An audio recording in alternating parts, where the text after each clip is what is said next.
In the House of the Dragon Tale, AEMOND Targaryen is perhaps my favorite character. He's one of Westeros' most cunning citizens and virtually the exact opposite of Daemon, so I thought I'd produce a video explaining why he's so crucial. We'll be discussing his past, what lays ahead for him, and why we adore him throughout this video. There are definitely major book spoilers ahead, so if you don't want to know, leave. Please hit the thumbs up button if you enjoyed the video and don't forget to subscribe for weekly series breakdowns. Thank you for watching, and now let's get started with House of the Dragon. As we briefly said previously, AEMOND is on many aspects the ideal antithesis of Daemon. In addition to having identical names, both of their brothers succeed in ascending to the throne. After Viserys dies, Alicent devises a scheme to depose Rhaenyra in the novel, and it appears that the program is going in the same direction.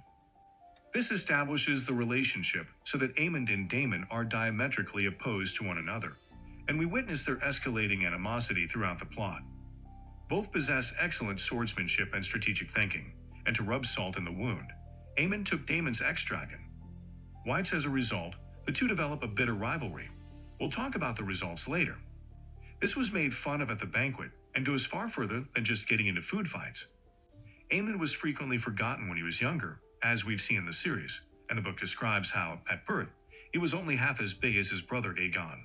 He was always being pushed around, and this lit a fire within of him that gradually inspired him to set higher and higher goals.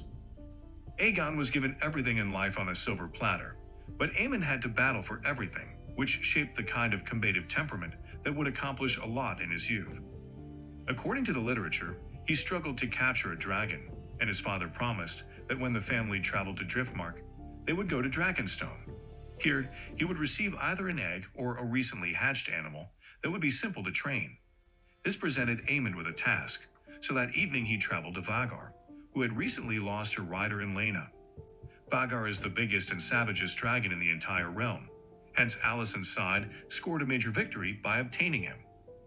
A young Joffrey, who had also sneaked out to see his dragon, was the one who first noticed him in the series, which differs slightly from the book in this regard. He attempted to raise the alarm and inform on him, but AEMOND booted him into some dragon poop before flying away on Vhagar. Upon his return, we experienced what would later rank among his life's most significant moments, the loss of his eye. He taunted Rhaenyra's children by calling them strong, which provoked Lucerys to slash out his eye. AEMOND acknowledged that although he had lost an eye that day, he had also gotten a dragon rather than harboring resentment over it. Badass. He didn't harbor hatred for this, but he did still harbor resentment. Though it's not explicitly stated in the novels, I believe that this incident helped AEMOND realize that he needed to learn how to fight in case something like ever happened again. Though Lucerys was weaker and smaller than he was, he managed to blind him by surprising him. As a result, he began to train, and the text claims that with Kristen's assistance, he improved as a swordsman. AEMOND stood out among the masses because of his night black armor, which had gold strung throughout it. Additionally, he substituted the sapphire stone for his missing eye, and covered it with an eye patch. However, he frequently removed this before battle to appear even more menacing. Viserys ultimately passed away at the age of 19, and the Dance of the Dragons started after his brother was selected to succeed him as king. The two groups rapidly competed for control of the situation, and both wanted to seize as many homes as they could. While some remained devoted to Rhaenyra, others abandoned her in the face of Green Party pressure and their own convictions that males should hold positions of leadership. AEMOND was sent to Storm's End to attempt to persuade Lord Boros to help his brother in exchange for agreeing to wed one of his daughters. But Lucerys had also been sent there, and as we witnessed at the banquet, he continued to provoke him.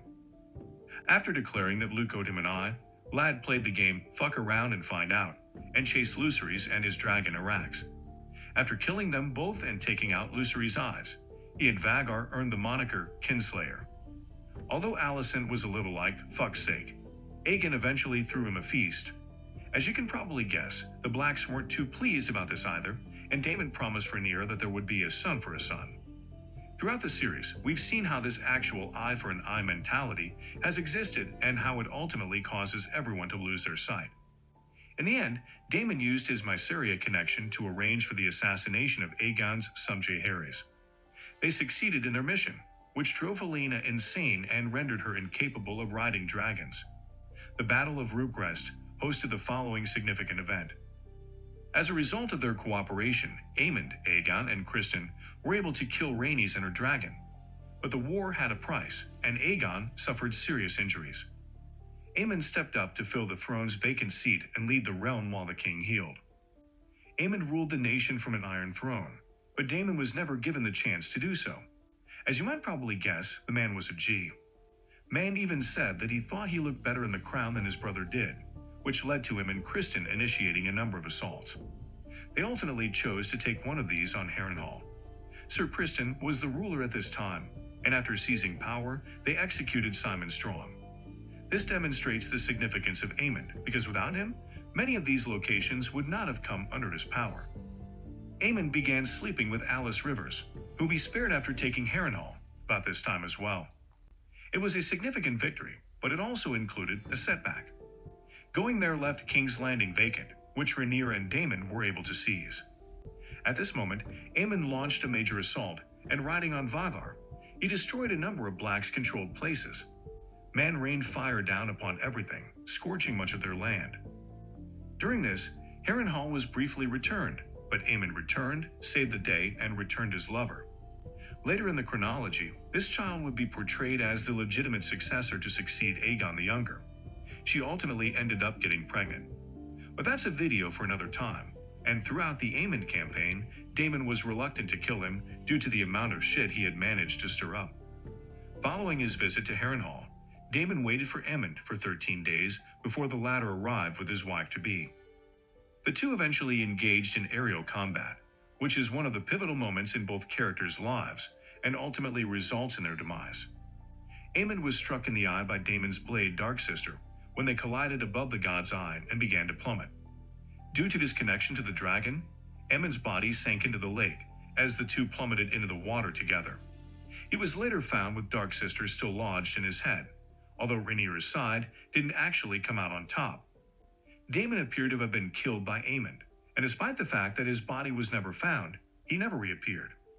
Although the television show may show that Daemon is still alive, AEMOND also succeeded in removing him from the Dance of the Dragons.